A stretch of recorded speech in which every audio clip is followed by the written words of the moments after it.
Türkmenistanda ila täze bayramçylygy döwründe mobil aratnaşyk ulgamynyň hiliniň we internetiň tiýdliginiň ýokarlanmagyna garaş ýardy.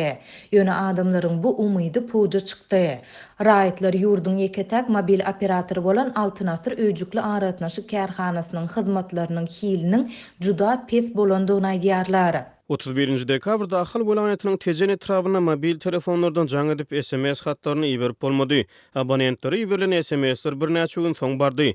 Telefonyň antenna bellikleri ýitip jaňlar düýbünden gitmedi. Dip Adatlyk radiosynyň habarçysy aýtdy.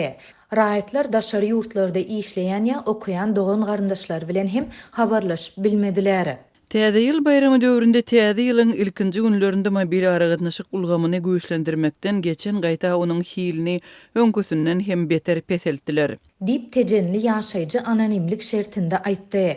3 ýanwarda mobil aratnaşyk ulgamynyň hili gowulanan bolsa-da internetiň tiýdligi juda pes bolmagynda galýar. Öýlere çekilen Wi-Fi ulgamlarynyň hem tiýdligi pes bolup internet ýygy-ýygydan kesilýär. Telekanallarda signal ýok ýazgysy peýda bolup olary tomaşa edip bolmaýar. Adamlar Türkmen Telekomyň we Altynasyryň merkezi edaralaryna jaň edip şikayetlerini beýan etmäge çalşýarlar.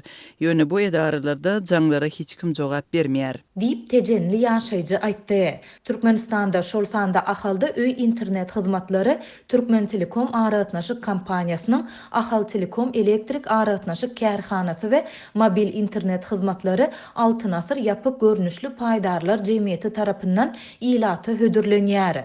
Sebitde internetiň tiýdliginiň pesligi sebäpli IMO we ICQ ýaly messengerler hem dolu güýjünde işläp bilmeýär. VPN ulgamlary hem dolu diýen ýaly petiklendi.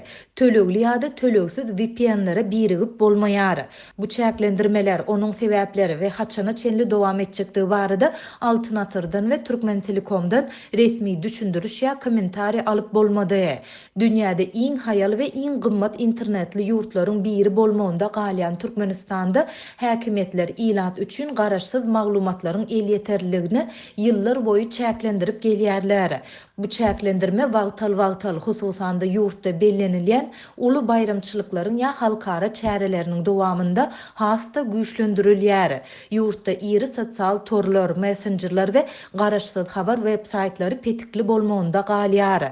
Interneti berk döwlet gödekçiliginde saklayan Türkmen hökümeti VPN ulgamlaryny petikläp, VPN hyzmatlaryny ulanjylary hem de guroýjulary ýydarlaýar.